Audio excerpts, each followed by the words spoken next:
Welcome in, everyone. Today we're diving into a case that really shook California, the Stockton serial shootings. We've got a bunch of articles, mainly from Wikipedia, and we're going to break down this really unsettling timeline, the seemingly random victims, and the man who was eventually arrested. It's a case full of twists and turns, so let's start with the person who came face to face with this killer and lived to tell the tale. Natasha Latour, attacked in April 2021. She's really a symbol of resilience. Yeah.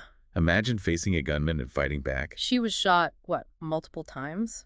But survived. That's unbelievable. And because she was so brave, we have a description of the attacker, a detail that was so important to the investigation. Her description, a man, dark clothes, face mask. You gave them somewhere to start, but unfortunately the violence didn't stop there. No, it didn't. It's heartbreaking that even with this information, more people were killed. This case, as we'll see, plays out over a long time, starting with 2 shootings in Oakland in April 2021, just a week apart. Miguel Vasquez, 39, and Mervyn Harmon, also 39. They were the first victims in this awful story. And then silence. For over a year, there were no more attacks. It's almost like that calm before the storm. Yeah. You have to think investigators were wondering, did the killer just disappear? Or was he waiting for the right moment? Right, like a predator lying in wait. Exactly. And that's where things get even more disturbing. Yeah. July 2022, the shootings start up again, this time focused on Stockton. And the frequency, it just explodes. The truly scary part is that there doesn't seem to be a pattern to these attacks. The victims came from all walks of life. They were alone, usually in dark areas, late at night or early in the morning. No robberies, no signs of gang violence. It really threw investigators off. Makes you wonder, did the killer just pick his victims randomly? Was it all just circumstance? Or was there something more sinister going on that we just haven't figured out yet? I think that lack of a motive, that's what makes this case so terrifying, don't you think? Absolutely. It plays on that fear we all have that anyone could be a target for no reason at all. And that's actually what makes serial crime so hard to solve. It's not just about finding a link between the victims. It's about understanding what's going on in the mind of the killer. Think about the fear that must have gripped Stockton as these shootings kept happening. Every single one just added to the tension, the uncertainty, that feeling that anyone could be next. And the whole time, investigators are racing against time, trying to put together this horrifying puzzle. Must have been intense pressure. Yeah. The investigation itself was massive. The Stockton and Oakland police, the FBI, the California Highway Patrol, even the ATF all working together, offering a $125,000 reward for information. They even released a grainy video of a person of interest, just a shadowy figure in dark clothing, but no one knew for sure if this person was connected to the case at all. Remember the suspect description. Slim, about 5'10" to 6 feet tall, dark clothes, hood, black face mask. So generic, isn't it? It's like trying to find a needle in a haystack. Just adds to the public's anxiety. They want answers. They're holding on to any little bit of information, but all they have is this ghost-like figure that's almost impossible to identify. Right. It's a tough situation all around. But then, they got a break. October 15th, 2022, police arrested Wesley Brownlee. Early morning. They caught him while he seemed to be, well, hunting in Stockton. Really? Yeah, armed, dressed just like those descriptions we talked about. Looked like he was ready to strike again. Man, that's a scary thought, to think how close he might have been to killing someone else. But this arrest, I mean, it was huge relief, but it's just the start of a whole other chapter, right? Right. Catching the guy doesn't always mean getting answers. This is where the investigation gets even more complicated.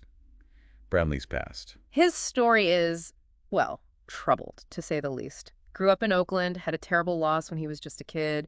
His brother was killed by gun violence. Wow. Yeah, being exposed to that level of violence early on can really change a person, especially at that age. There was a study, I think it was back in 2013 in the journal Pediatrics, showing a pretty strong connection. Kids who see violence, whether it happens to them or someone else, are much more likely to be violent themselves later in life. That's a disturbing thought. It's like this cycle of violence that's hard to escape. It is. And unfortunately, that's not all there is to Brownlee's story. No, it's not.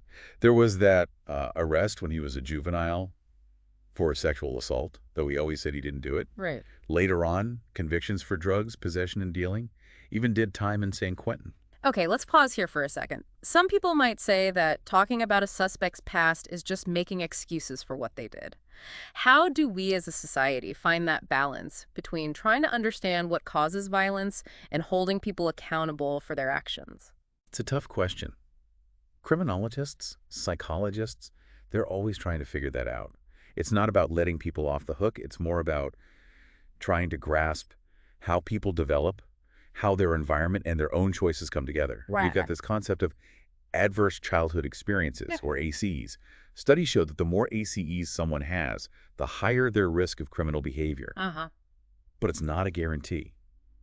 Not everyone who goes through trauma ends up hurting others. So it's more about recognizing those risk factors, seeing those warning signs, and then offering support, intervention, even trying to help them change. That's it. It's about breaking that cycle you mentioned. Mhm. But with Brownlee, the legal stuff is still dragging on. Yeah. Even now, in 2024, he's still going through competency evaluations. So all those questions, they're still unanswered. Yeah. It's got to be frustrating for the community, for the families of the victims. You've got the suspect locked up, caught red-handed, but the legal system moves so slowly. It does. That delay, it just drags out the pain, makes it harder to move on, leaves everyone in limbo. And there's another layer to that frustration. We still don't know why he did it. Was there any connection between Brownlee and his victims? Were they just random targets? We've looked through all the sources, and there's just nothing there. It's like trying to solve a puzzle with missing pieces. Yeah, it is. And that's what's so unsettling about this whole thing. Makes you wonder, are we just like at the mercy of these random acts of violence? Or were there signs, things we missed, that could have stopped this from happening? That's a question that stays with investigators, people who make policy, even entire communities. It forces us to look beyond just, policing. This case shows we need a more well-rounded approach, being vigilant, having communities that are aware, creating an environment where people feel safe coming forward with information. Right, because sometimes it's that one tiny tip from someone who saw something that blows the whole case open. Exactly. It's about being aware of your surroundings, trusting your gut, and knowing that even the smallest actions can make a big difference. You're absolutely right. And it brings up something we don't talk about enough: mental health. How can we, as a society, spot those individuals who might be heading down a dangerous path? Yeah. How do we get them the help and support they need before they resort to violence? It's a complex issue, that's for sure. But it's a conversation we need to be having. Yes, it is. It's about families, communities, mental health professionals, everyone working together to create a safety net for those who are falling through the cracks. That's a great way to put it. And it's also about finding that balance, between keeping the public safe and respecting individual rights. We can't live in a constant state of fear, but we do need to be aware of those red flags, be open about mental health, and create a culture where asking for help is seen as a good thing, not a weakness. So we've covered the timeline, the victims, the suspect, but I think the most disturbing part of this whole thing is that we still don't have a clear motive. It leaves us with this awful possibility that these were just random acts, that there was no reason for this violence. And that's what really gets to people, I think. It takes away that sense of control we all want to have, the idea that if we're careful, if we make good choices, bad things won't happen to us. This case is a harsh reminder that sometimes tragedy just strikes, and we're left with more questions than answers. It's a tough thing to think about, but it should also be a call to action. What can we do as individuals and as communities to make the world a safer place? How do we help the victims and their families? How do we build a world where people care about each other, even when faced with something so terrible? Yeah. Even though they caught Wesley Brownlee and that brought some relief, the legal process is still going on and we still don't know why he did it. This just shows that even when you arrest someone, finding real answers and closure can take a long time. It's not always easy. You brought us these articles that really shed light on this disturbing case, but as we've seen, it's raised even more questions. What sticks out to you after going through all of this? For me, it's Natasha Latour.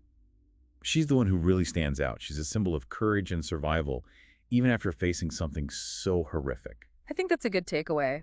It's easy to get caught up in the darkness of this case, but her story shows us that even in the face of tragedy, there's still strength, there's still hope, and it reminds us that we all have a part to play in building a world where these kinds of things happen less, where communities are strong and support each other, and where people who are struggling get the help they need.